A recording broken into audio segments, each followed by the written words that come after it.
So, a pretty good turnout on a snowy, whatever it's doing out tonight, cold night in January. So, I just really want to thank everyone for coming, and I particularly want to thank Geoff and Kathy Joe for opening up their business for us tonight. And before I start, though, I want to turn it over to Kathy Joe for a minute. You see, when you're a wife of a candidate or a husband or a candidate, you really get to see firsthand what goes on. This family has made an absolute commitment to the values that we stand for. And what you're going to find out tonight is something that they had to endure just about every time they're in. And it's wrong. It's wrong. So I grew up in 1960? when President Kennedy 19 or 18? when President Kennedy, first Catholic ever elected, 7 years old, listening on the radio. What was that famous words he said? Ask not what you can do for what your country can do for you. Ask what you can do for your country. He was a Democrat. A lot of us grew up in Massachusetts, Democrats. But the other thing that I remember vividly was 1968. Bobby Kennedy was assassinated. Young 14, 15-year-old. And Ted Kennedy, who I wasn't a particular fan of, got up and said at his eulogy, Bobby Kennedy saw wrong and he tried to right it. That's why we're here tonight, folks. There is something drastically wrong with the Republican Party in Massachusetts. And my job, and your job, hopefully, is to try to right it. So I'm going to turn it over to my good friend, wife, and my good friend, Kathy Joe, just to welcome these folks here and share what you want to share. Okay. Thank you, Mr. Chairman. So my name is Kathy Joe Boss. I'm Geoff Diehl's wife, and I'm also secretary of the MassGOP.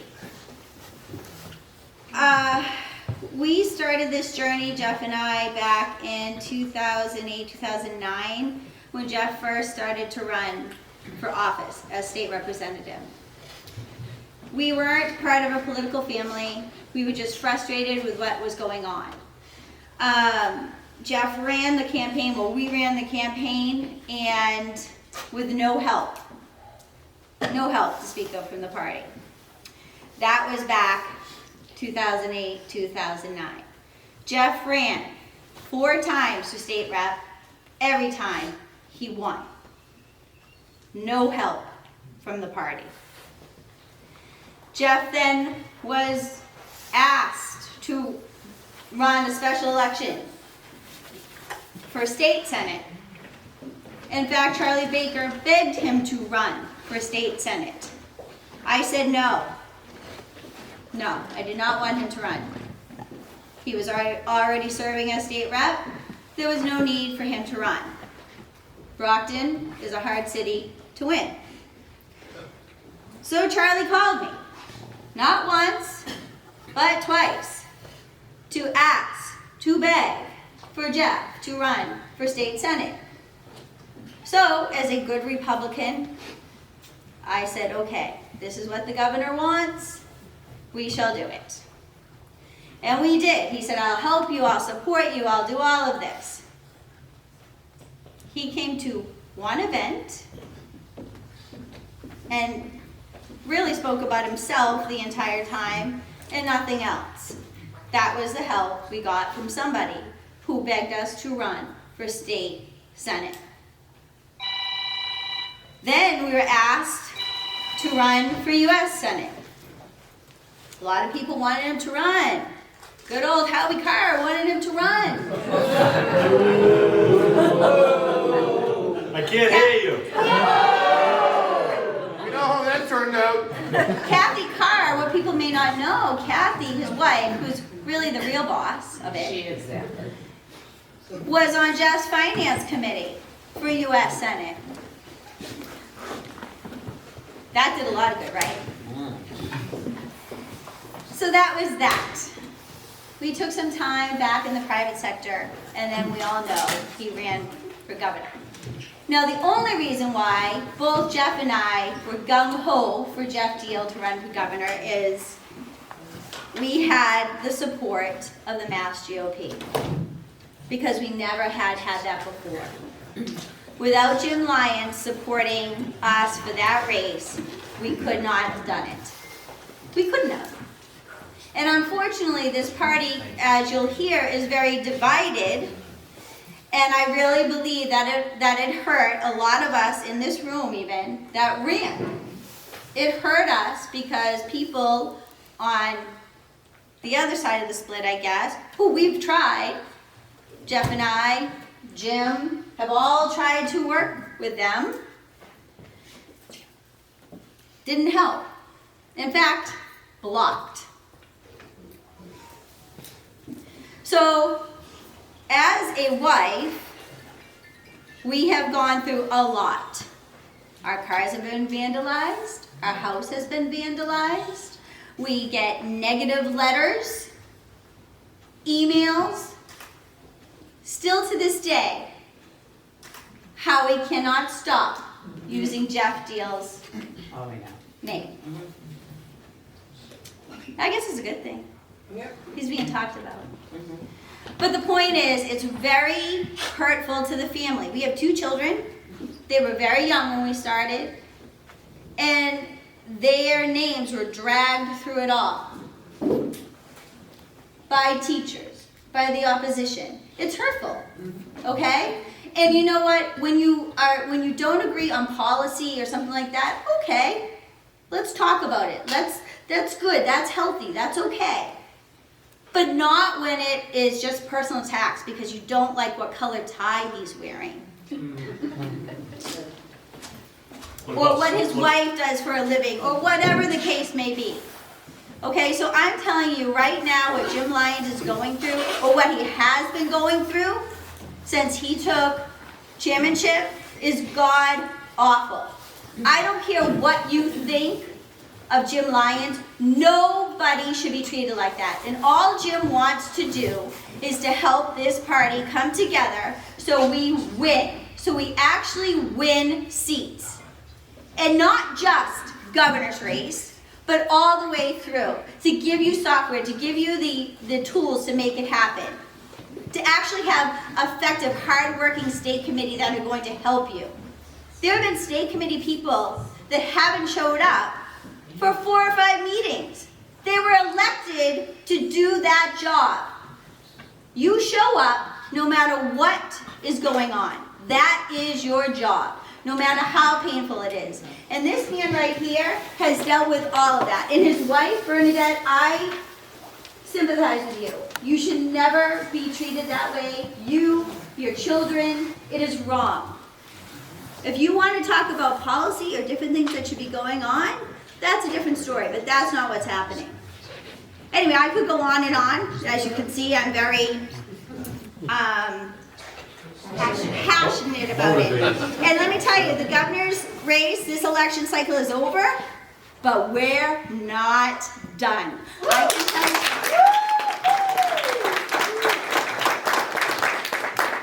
I'm not going anywhere. Geoff Diehl's not going anywhere. And this man isn't going anywhere. Yes. So, I'd like to announce, would you want to speak, Geoff? Geoff Diehl. Okay.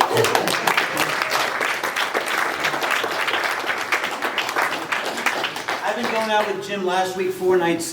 This is the 2nd week of doing this. We're going to do another 4 nights, and I think 1 more the next week. So I just wanted to be out here telling you, and if you have any questions at the end, I'm happy to answer questions that happen along the way, because I can just tell a part of the story that's important for you to know as a candidate, starting at state rep and all the way through U.S. Senate and governor. I can tell you the federal implications of having a party that worked against you. I can tell you the state implications. I can tell you all of the things in between.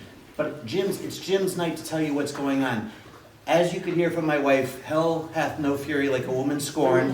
So I do know that Kathy Jo may come off right off the bat, with this meeting starting out a little angry, a little fired up, and I think she has every right to, because I think we have put everything we had into this party for the last 12, 13, 14 years. We're not trying to get anything out of it.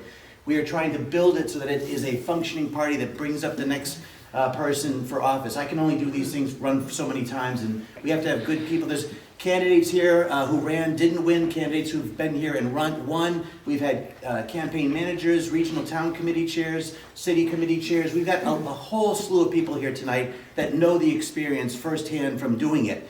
And what we're trying to do is make sure that the work you do doesn't go to waste. And for a long time, it's been going to waste. We have nominated candidates and then failed to support them at the state level because the party doesn't want them in power or have them get into office because it doesn't mesh with the agenda of the people currently in place up there. Okay, and by the way, it's not even about ideology sometimes. It's just about pure power is what it is sometimes, okay? So they're here to tell you, and Jim's here to tell you specifically what has gone on with the MassGOP. I'm here to fill in the cracks as far as what's going on with my own campaigns. But I also want you to know, what Kathy Jo said is true, we're not going anywhere. My wife started this business 20 plus years ago with a dream. She had she had performed on Broadway. She came back to her hometown, and we live in Whitman where she grew up. We opened this studio, and she's been able to teach hundreds of kids every year dance and acting and voice. We're just small business owners and I was working for a sign company in Brockton. I went to work for a bigger sign company out in New Bedford. Was fairly successful with that, was able to finance a campaign when I first ran for state rep and able to do all that at the same time. I wasn't in politics at all, I was 40 years old, but we both decided the sacrifice was worth it for our kids, for our community that we were living in, and we went to Beacon Hill, and what Jim and I found out in 2010 was the system that we thought was screwed up was even worse than we thought, okay? And Deval Patrick was in office at the time, so what he and I did was try to fight every bad policy that Deval Patrick and the Democratic supermajority was doing, and we at least made a name for some of the stuff that was going on. We exposed the gas tax ballot question so that we could actually have a question and repeal it, right? But if that didn't happen, nobody would know about it. If you don't have Republicans on Beacon Hill fighting, you won't know what's going on. And right now, we're losing members. And the members that are up there are afraid to fight because they're not get backed up by their own Republicans in the districts that they live in or by the state party for years. And that's what Jim is trying to change. Allow those people to run, good people. And if you're someone who's watching what happens to a guy like me, and it's not about Geoff Diehl, it's just about me as a candidate, a guy who runs, wins, stands up against what's going on Beacon Hill, and my own party tries to sabotage me every time I run. What Kathy Jo left out of that story about Charlie Baker, yes, I had a meeting with him. He said he would support me to run. She was not going to let me run unless he talked to her. So I ran. Halfway through, a Boston Globe story comes out and interviews Charlie, and they say, are you supporting Geoff Diehl for that state senate special election? It was his first special election while he was the new governor. And he said, I don't know, he hasn't asked me yet. That's the kind of stuff that happens that undercuts you, okay? Obviously in 2016, I was foolish enough to support the guy who became the Republican nominee and actually won the presidency over Hillary Clinton. What a stupid idiot I was as a Republican to do that, because Charlie Baker clearly didn't like him, and I had to pay the price for that. 3 weeks before the 2018 election for U.S. Senate, he's debating his opponent on TV. They ask him, are you voting for Geoff Diehl? He says, I'm not sure about that. That's the kind of Republican that we have at the top of the ticket leading our party. That's the kind of Republican that hollows out this party. Okay? So after 2018, I wasn't going to run again. I was done. I was going to help other candidates run. My wife and I ran for state committee. We knocked out 2 rhinos that were working against us all the time. All right, we said no. We voted for Jim to be chairman. We voted for him again to get back in 2020 because we knew what he was trying to do was the right thing. Okay? But then when the lockdowns happened, the pandemic happened, and Charlie went along with everything, I said, no, I've got to run again, try to make a difference.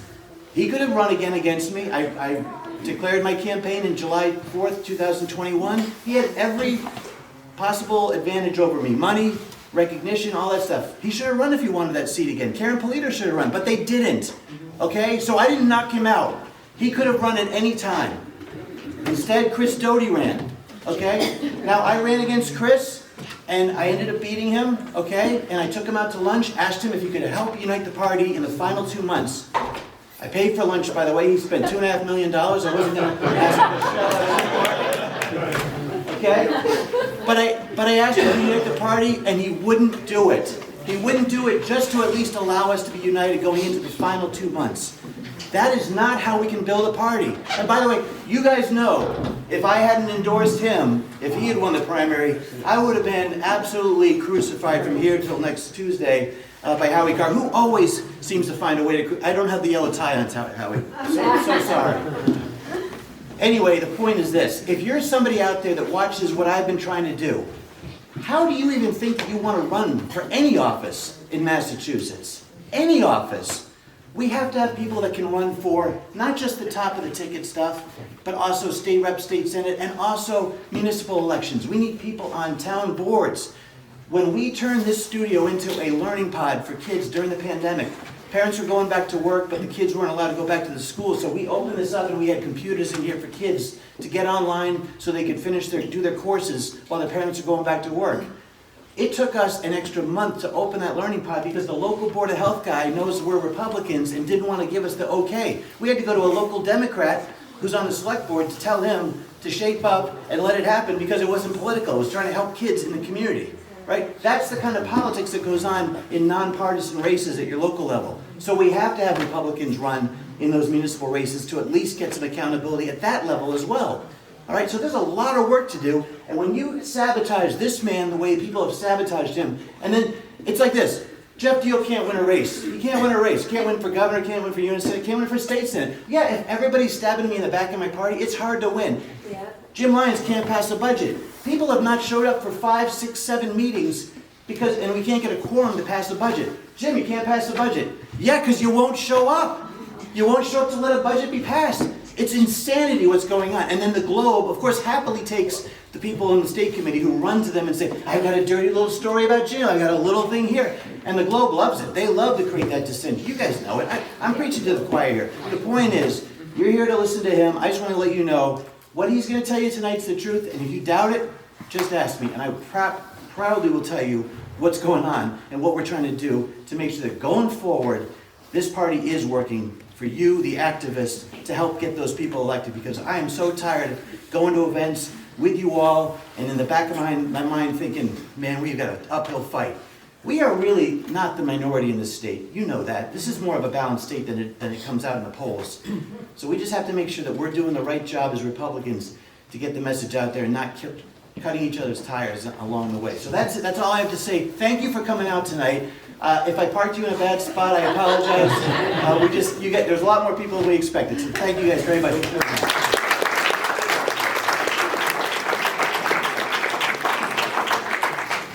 So Geoff and Kathy Joe, thank you both for everything that you do, and thank you for putting up with all this nonsense. And what Geoff pointed out was we've served in the legislature together, and we understood when we were in the legislature how bad it is.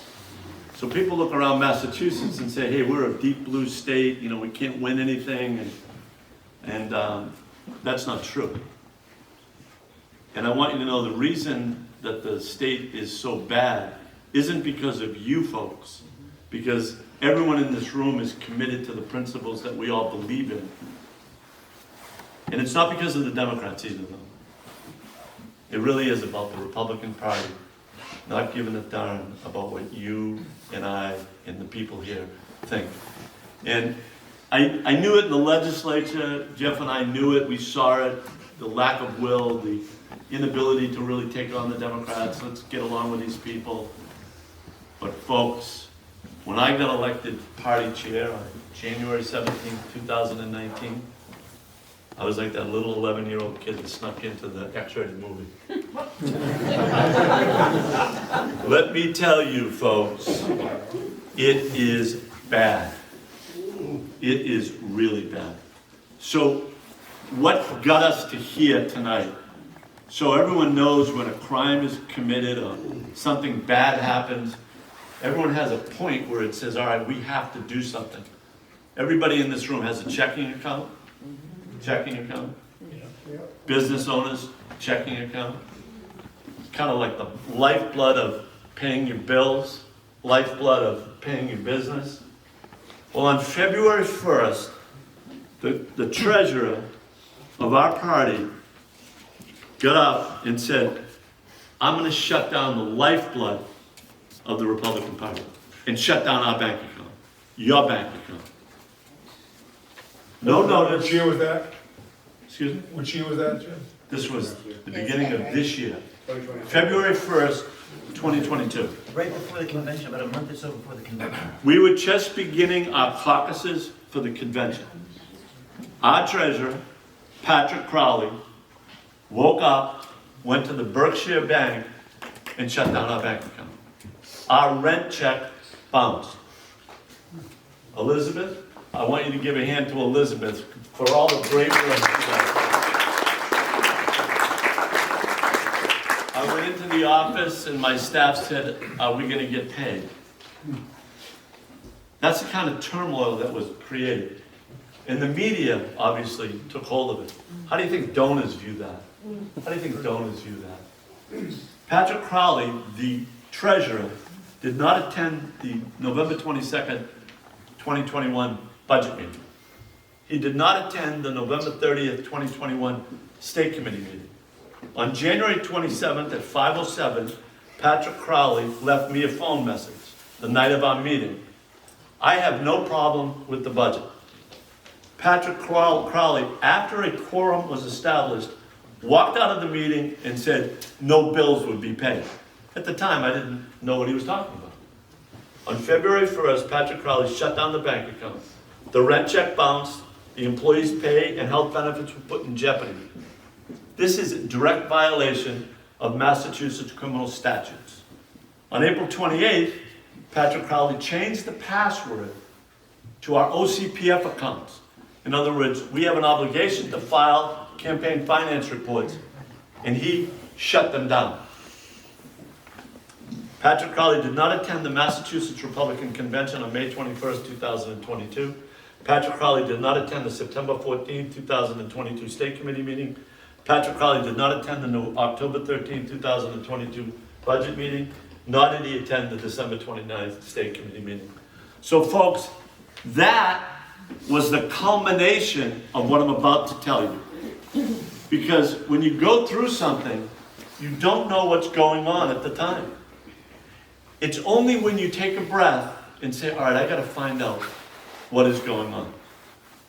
So we filed suit against Patrick Crowley on February 14th, 2022. And we are now in the midst of discovery. So what we've found is I have to go back to the beginning. The day that I got elected. The day that I got elected was January 17th, 2019. The next day, I had to go to a Republican National Committee meeting in Albuquerque, New Mexico. And I sent a letter to the executive director and said, don't pay any bills till I get back. On January 20th, John Cook. So some of these names are not going to mean anything to you, but I just want you to know that there's two people whose staff and whose advisors are the ones who are directly responsible for what's happened. The first one is Governor Charlie Baker's staff is directly responsible, and I'm going to tell you their names, for what took place. Ron Kaufman, who is the National Republican Committee man for Massachusetts, is also responsible. However, we don't know whether their staff acted with their permission or not, but we do know that their staff acted. January 20th, I'm in office for less than 48 hours. Brian Wynn, senior advisor and campaign manager to Governor Baker, responds to a text message. Yes, and a CC to John Cook. We're working on transferring both of your email addresses and then shutting down the MRP versions. Cook emails Wynn, and they say, if possible, we should keep Jay Cook at Mass Victory under a separate entity that they don't have access to. So they've already decided we're going to keep going, and we're not going to let them do anything about it. The reason that that is so important for you to understand that is they were already down the road. They knew, it's kind of like the wide receiver in football. They knew where they were going. We didn't even know it was happening. We didn't even know it was happening. When you go fast forward to May of 2019, at the time we didn't know this happened, so I'm going to just kind of share the story with you. The Baker team opened up an independent expenditure PAC.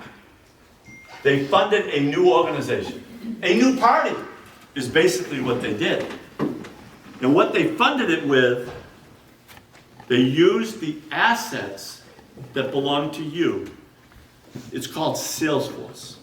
I didn't even know what Salesforce was at the time, but it's a culmination of all of the donors for the last 15 years. They took that donor base and they went to you and you and you and said, look, don't give to the party, give to this iPad. How do we know that? Because I have internal documents now that show it. $272,000 was the initial funding to the majority independent PAC, the so-called Baker PAC. Anybody ever hear of the Baker PAC? Everybody's heard of the Baker PAC? Everybody's heard of the Baker PAC. So let me explain to you why this is so important. Every one of you helped a candidate. This great kid down here who tried to run. Everyone in this room has helped candidates. Last week I was in Fitchburg. There were 3 candidates who had run for state representative. One, Bruce Chester, African-American Iraqi war veteran. Ran for the 2nd time. Terrific guy. Stands for every value that I stand for. He lost 53 to 47. The IPAC contributed $27,000 to his Democratic opponent. Wow. To his Democratic opponent. Can anyone in this room explain to me how you can win when the governor's PAC is spending $27,000 in a good district to the Democratic opponent? Aaron Packett was in the room also. Aaron Packett ran for state representative in Fitchburg. Aaron Packett lost by a little under 2,000 votes. $18,000 was spent from the IPAC on the Democratic opponent. Carla Miller, woman, business owner, ran for state rep in Lowell and Chelmsford, lost by a little over 2,400 votes. First-time candidate, knocking on doors, built an organization of people who walked and knocked on doors with her. The IPAC spent $8,500 on the Democratic opponent. Folks, this has gone on in Massachusetts for a generation. Jim just can't support candidates, can he? You read the newspaper articles, you hear all the things that go on, and I'm the divider. I'm the divider. Folks, they also formed a second entity right after I took office. And they funded it with $344,000. The second entity that they helped themselves to, they formed an entity called Red Massachusetts Grassroots LLC. Now, that entity got involved in several things. One of the things that they got involved in was state committee races, which they have a right to do. It's not illegal. However, what they did was they invested in a race in the Norfolk, North Attleboro area against a man named Earl Shawley. Earl Shawley is a member of the state committee, and they put out a flyer that called Earl Shawley a criminal, a convicted felon, which was untrue. Recently, Earl Shawley filed a suit against a printer. And in discovery, we found out who paid for that. Red Massachusetts Grassroots LLC Everyone remembers the name Brian Wynn? Yeah. Governor Baker's right-hand man? Brian Wynn is responsible for those payments. Okay? So Governor Baker's team decided that they wanted to run people for state committee, which they have a right to do. But what they did was, they went after this guy and called him a convicted felon. Reason that that's important is that was a lie. That was a lie. So now we're fast forward, and I meet with the governor in August, and I want to tell him what's going on about the resources of the party, because we began an investigation once we found out that they started to steal stuff. And we found out that in 2017 and 2018, the Mass Victory account spent $275,000 on travel. No receipts. $164,000 on parking. $80,000 in meals. And in the last week of December in 2018, they spent $9,700 in gift certificates at the Capitol Grill. In addition, they formed limited liability companies, similar to Red Massachusetts. But the one that they formed was one called DBP LLC. Bernadette and I have two sons, 27 and 28. And I'm sure there are people out there at 26 and 27 that are very capable. But what they did was they filtered money from the Mass Victory and the MassGOP account into this entity called DVP to the tune of $600,000. No scope of work, no contract, no receipts. $600,000. In addition, they paid a young woman $325,000. You know, my father had an expression when he didn't like what I did or he didn't like what somebody did, he'd say, "Hey, Jimbo, this is no way to run a railroad." Let me tell you, this is no way to run a Republican Party in Massachusetts. So I met with the governor in August, and I said, "Hey, Charlie, there's stuff going on here that just isn't right." And I laid that stuff out to him. And I looked him in the eye and I said, "Governor, were you aware of this?" And he looked right back at me and he said, "No, Jim." And I want you to know, in August of 2019, I believed him. Because I knew Charlie as a legislator. As a matter of fact, in the legislature, I was one of Charlie Baker's biggest supporters when it came to him vetoing fiscal issues. Him and I disagreed on social stuff, but we agreed and we got along. Been at my house, been good to my kids. In August of 2019, I believed him. And you know who I told them was involved in August of 2019? Brian Wynn, Jim Conroy, and Matt Sisk. You know who's involved today? Jim Conroy, Brian Wynn, and Matt Sisk. So I want you to know, I don't believe Governor Baker. So now the word is that I'm going to run for re-election in 2021. So we get into the end of 2020. Everybody remembers the issues, the pandemic. Nobody could go anywhere. Everyone remembers that, right? Yep. So we had a caucus over in Jamaica Plain, or west, someplace over in Boston. Jamaica Plain, I think it was. And elected a woman to become a member of the state committee. And there was this big to-do about this woman who had run for state committee and couldn't get 50 signatures to get her name on the ballot. So in late November, all of a sudden, after we set the date of the caucus, this law firm called Ashcroft and Sullivan decides that they're going to go in and file for injunctive relief to shut down the caucus of December the 19th. And it was denied 3 separate times. Confusing, didn't really understand it, no idea what was going on. But that's what happened. And that lawsuit kind of took on its own life in 2021.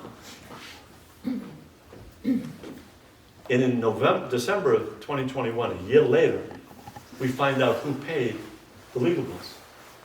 $100,000 in legal bills for a woman who couldn't get 50 signatures to get her name on the ballot.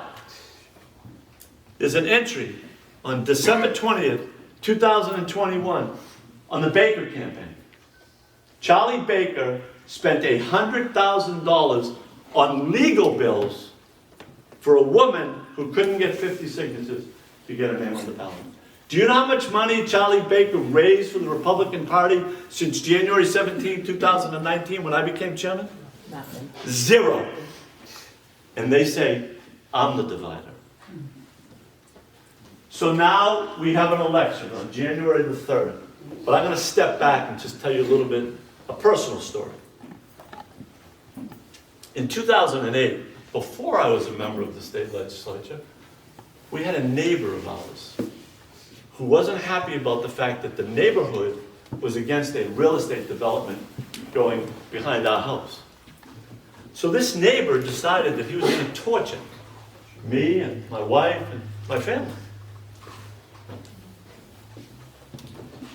And as part of the torture, on March 30th, 2008, there's a knock on my door at 10:30 at night. I'm watching the West Virginia-Michigan basketball game.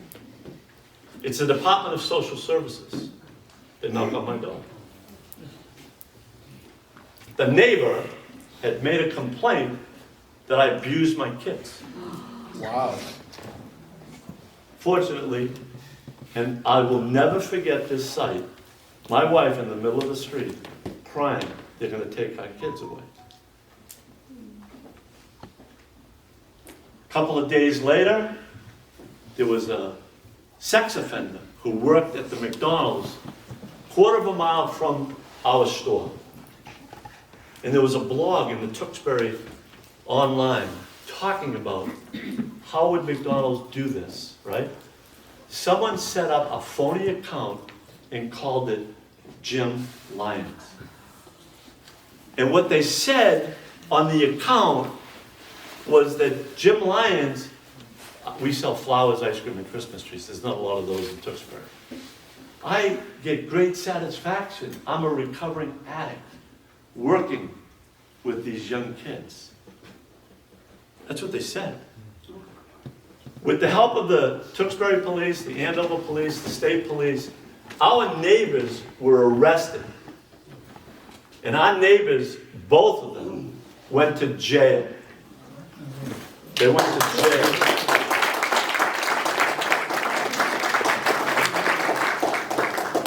And the reason I want you to know that is because that came back to us on January 2nd, 2021. Because there was a Globe story that came out, a very good story about what happened to me and my family in 2015 or 2016. And it explained it in detail about how our business almost failed and how these crazy neighbors were trying to do this to us, and said that we were obviously falsely accused. But on January 2nd, Doug Bennett, that name won't mean anything to you, but he's Ron Kaufman's aide.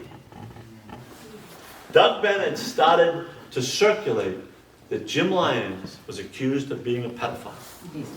The day before the January 3rd election.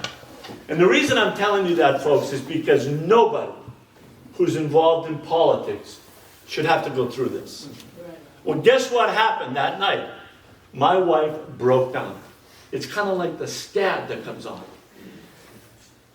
You know who paid Doug Bennett?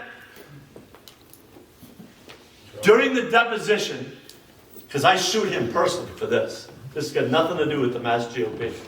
During his deposition, when he was asked, during this period of time, when you were out there calling Lyons a pedophile, a racist, a bigot, and a criminal, Did anybody pay you?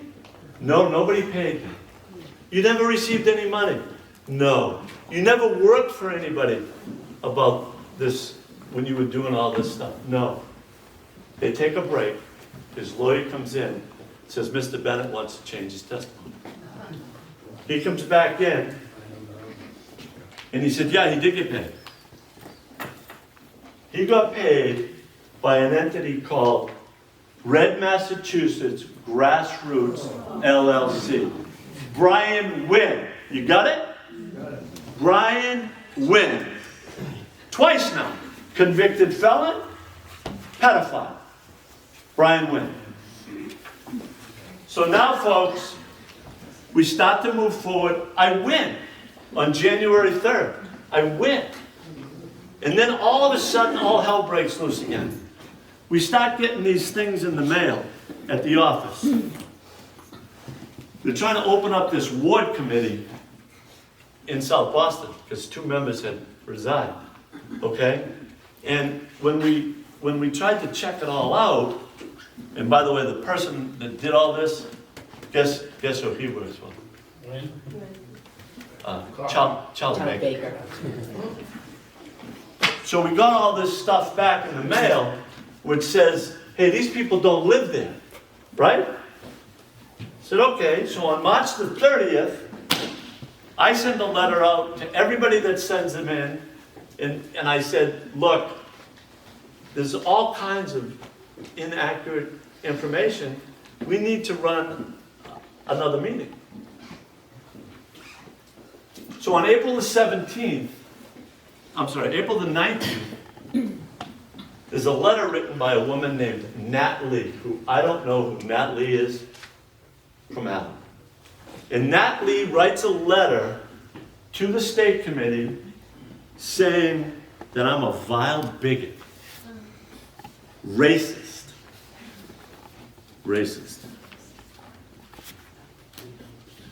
I call her. I send her an email. You don't even know who I am. Guess who Nat Lee works for? Governor Charlie Baker.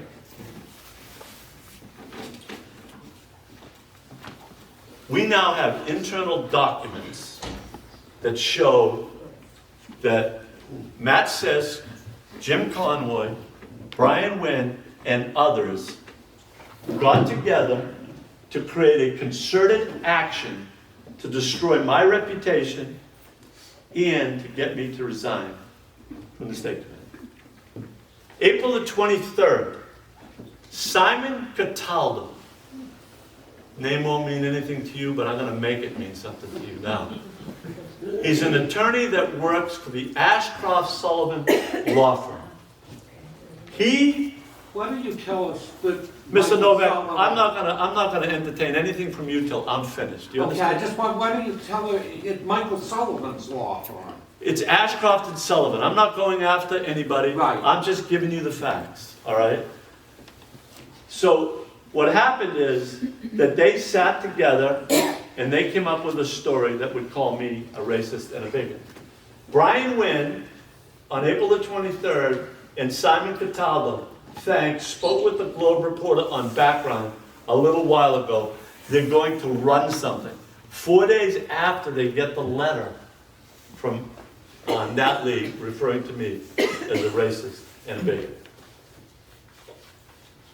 The emails that we have here will show that the statement that they put in the Boston Globe was approved by Jim Conroy, senior advisor to Governor Baker, Matt Sisk, 20-year member of the state committee, who worked for the Baker administration, and the real important note I want you to know is that we now also have their engagement letters. The engagement letter between Ashcroft and Sullivan,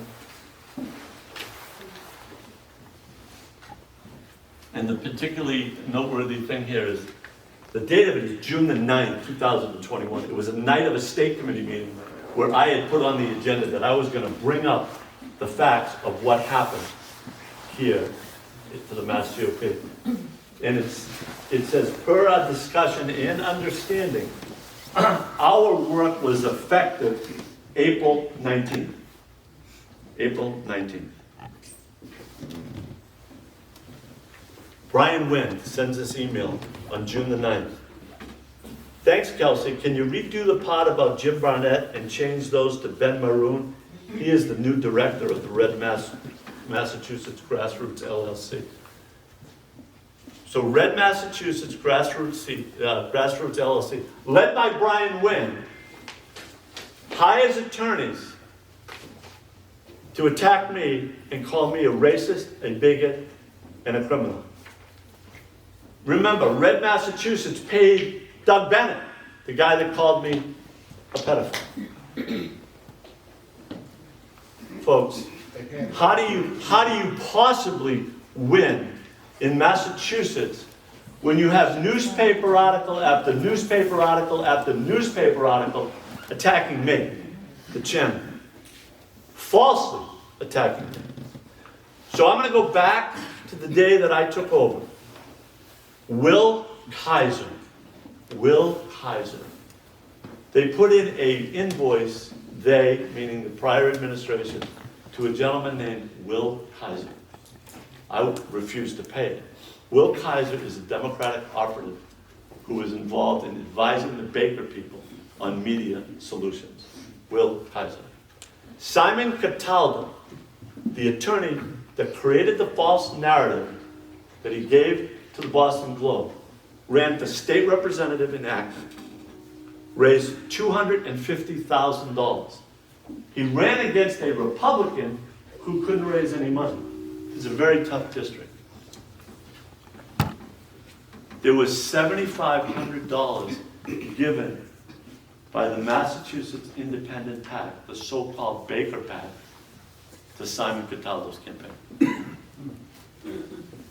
Folks, what they have tried to do to the Republican Party is despicable. It is absolutely 100% despicable. There's a woman running against me. Her name is Amy Carnevale.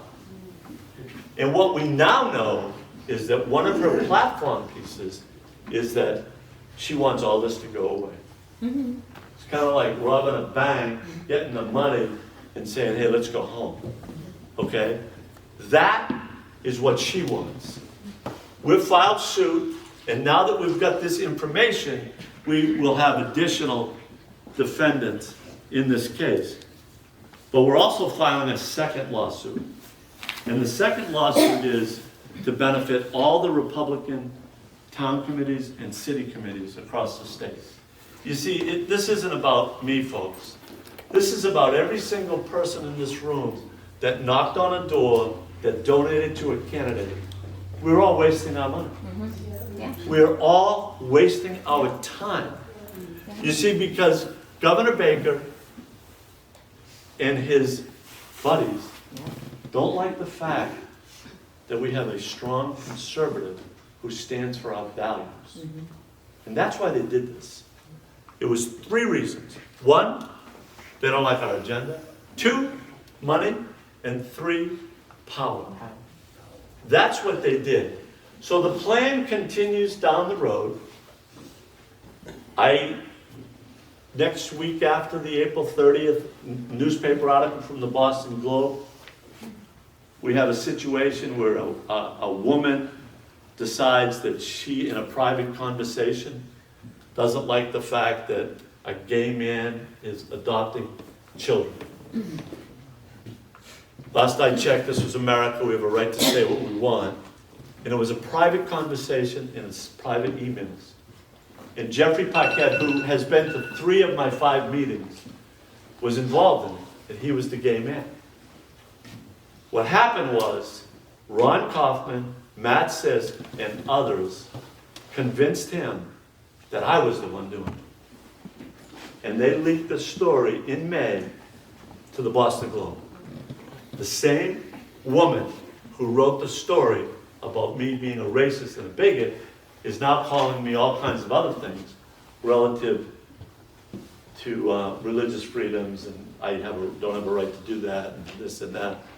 And then members of the legislature decide to write a letter, hey, we got to get rid of this guy because he's not standing up. What I stood up and said was, Deb Martell, just like anybody in this room, has a 100% right to speak what they feel. And it's not up to me or anybody else to tell her to sit down and be quiet. And I did it. And I did it. Paquette now says that he was manipulated for one reason, to get rid of me.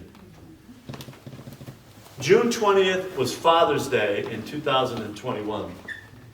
We had a fundraiser scheduled with Ben Crenshaw, congressman from Texas. We had about 300 people had already signed up to come. And he called us and said he can't make it. And he told us why. And we now know, because Jeffrey Paquette told us, that they asked him to call the log cabin Republicans and tell them, if you go to Andover, we're going to embarrass you. I did not know that at the time, and I only know it now because Jeffrey Paquette has told us. We had a senator from Wyoming, newly elected Senator Lummis from Wyoming, coming the following week. She also backed out. We also had a fundraiser with Ari Fleischer, who also backed out. Bernadette and I were at a RNC meeting, and I had never met Ari before, but I had obviously knew who he was, and I had reached out to him about coming to Massachusetts, and he had agreed to come. And what happened was, when I met him, after he had already decided he couldn't come, he told me he never in his life got so much pressure not to come to an event. Now, you might remember that Ari Fleischer worked in George Bush's office, and Ron Kaufman also. So you can see the damage that was done to this party. Incredible damage that was done to this party. Then in November of the same year, these folks decide that they're going to walk out, not going to show up at our November 30th meeting. They're just not going to show up. And then they show up at the January 21st meeting, and they shut down our bank account. Folks, the reason I'm doing this, I got to be honest, I've been in business since I was 21. I've worked my whole life. The fact that these people are just trying to ruin me and you cannot be left unaccounted for. That's it. That's it. That's the reason I'm doing this, because if we're ever going to have success as Republicans, this cannot be tolerated. How can we say we're an open and transparent and we're going to hold people accountable when this is happening and the people on our state committee who did it are trying to elect somebody to look the other way? That is wrong. That's why I'm doing this. I'm running for re-election because we need to finish this job. But I'm also doing it because as I've traveled the state since last Monday, in Worcester we had 100 people. In Pittsburgh we had 75. In Attleboro we had 40. In Carlisle we had 50. I forget where else I was. In Sturbridge we had 40. Look at this crowd tonight. People in Massachusetts are yearning for leadership. And what we have is what I just shared with you. You can go back to 1990 in the Republican Party. It was the last time we could sustain a veto, was 1990. Governor Weld was elected on the backs of conservatives. Ray Shamey stood up and fought. The beneficiary of that in 1990 was a 52-48 victory over John Silver. And you know who stood by Bill Weld in that election cycle? The conservatives.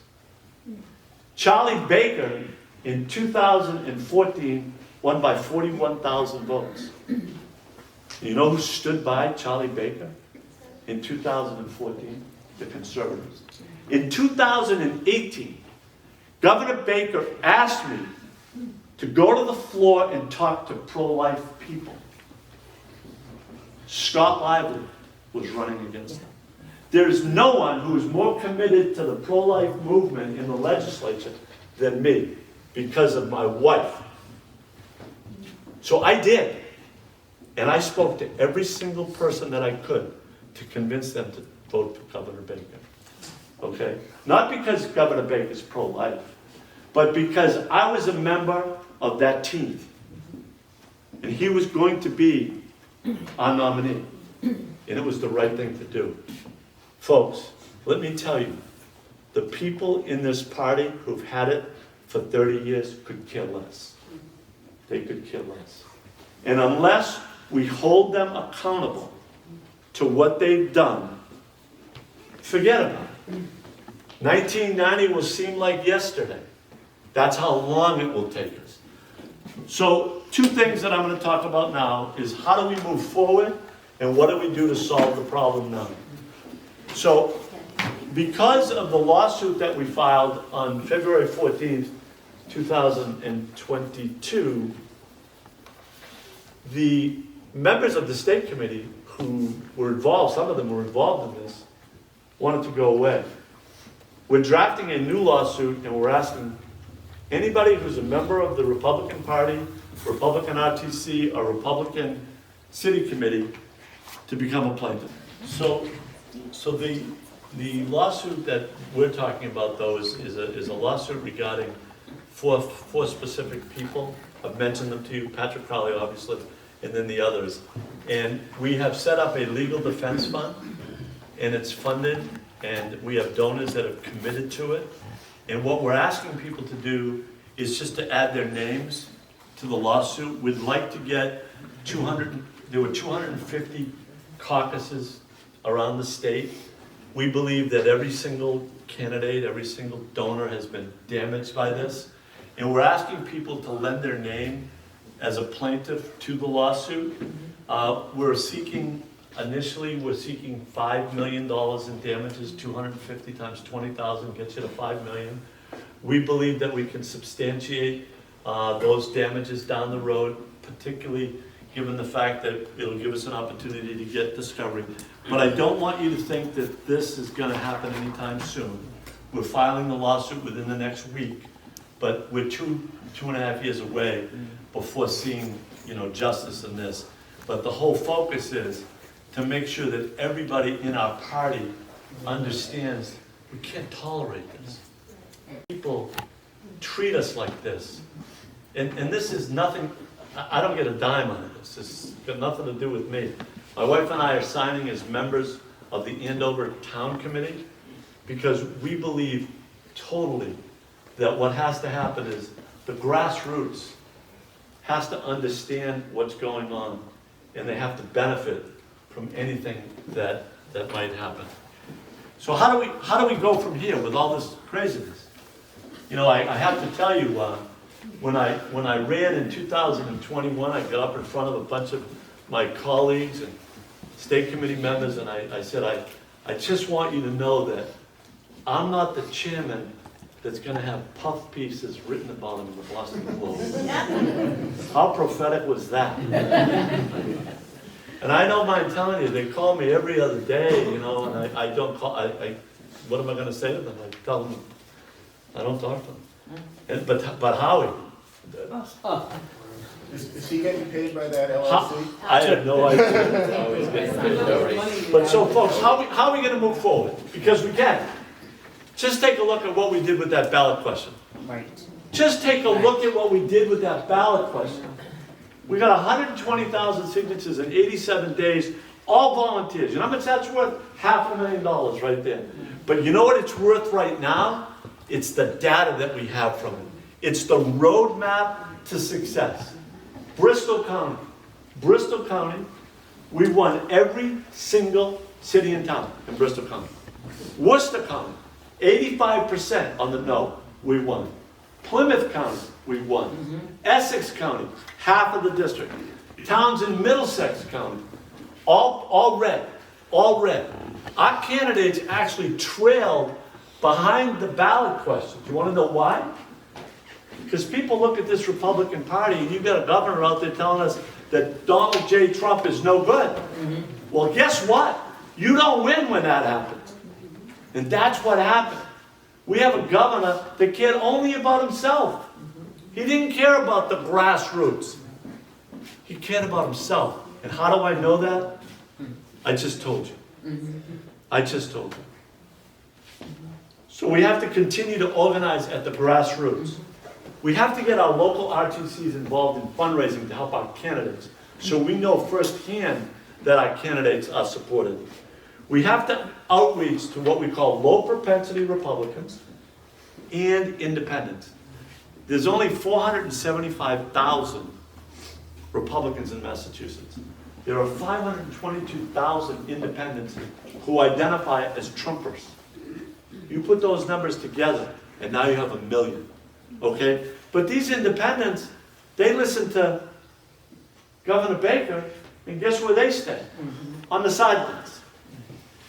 Folks, we've got to stand for what we believe in. We have to be unafraid. I was at a meeting the other day in a city, and one of the state committee members was saying, hey, don't let people know you're a Republican. I'm saying, what? We have to be proud of what we stand for. We stand for freedom. We stand for liberty. We stand for personal responsibility. And as DeSantis says, they're coming after our kids. Yeah. And they're dead serious about it. We have to recruit candidates for local office who support our Republican principles. We have to highlight RTCs, and we have to promote regional efforts. We need people to work together within state reps and state senate districts. Hey, I got elected in 2010 because I was involved in 2 campaigns prior to that. A guy comes up my driveway in 2006. He knocks on my door and says, hey, will you help me run for state representative? Now, I do want you to know, when I was a kid, I was real active where I grew up in Arlington. And I said, yeah, what do you stand for? I said, are you pro-life? He said, yeah. I said, well, that's strike number, that's a hit. Went all through the other issues, local control, lower taxes, all that stuff. He lost. He got 42% of the vote. He ran again in 2008. He lost again, but I got to know everybody in the district, right? I got to know all of a sudden in 2010, he can't run. I get a phone call, hey, we want someone to run. I said, I can't do it. I'm too busy. Yeah, we really want you to run. Well, I ran and I won. They beat an incumbent Democrat 53 to 47. But if I hadn't been involved in 6 and 8, there's no way I would have won. So I just want you to know that guy right there is Lonnie Brennan. He's the guy that knocked on my door in 2006. Now, after going through this, Lonnie, I don't know whether to thank you or punch you. We have to promote a consistent message of less taxes, smaller government, and, hey, folks, strong family values. Don't let them tell you we're going to hide from that. We have to hold our Republican, not only our Democratic candidates, but our Republican candidates accountable. We have to prioritize working with strong leaders rather than the go-along, get-along types that are currently in office. We have to continue the election integrities that have started 2 years ago. Election integrity is a real problem, and we all know it. So we just can't close our eyes to it and say, oh, it's going to go away. But the other thing that we have to recognize is kind of like the three-point shot in basketball. All right, if you don't adjust, you're never going to win. So we got to adjust on the mail-in side. We got to become as good as they are on mail-in voting.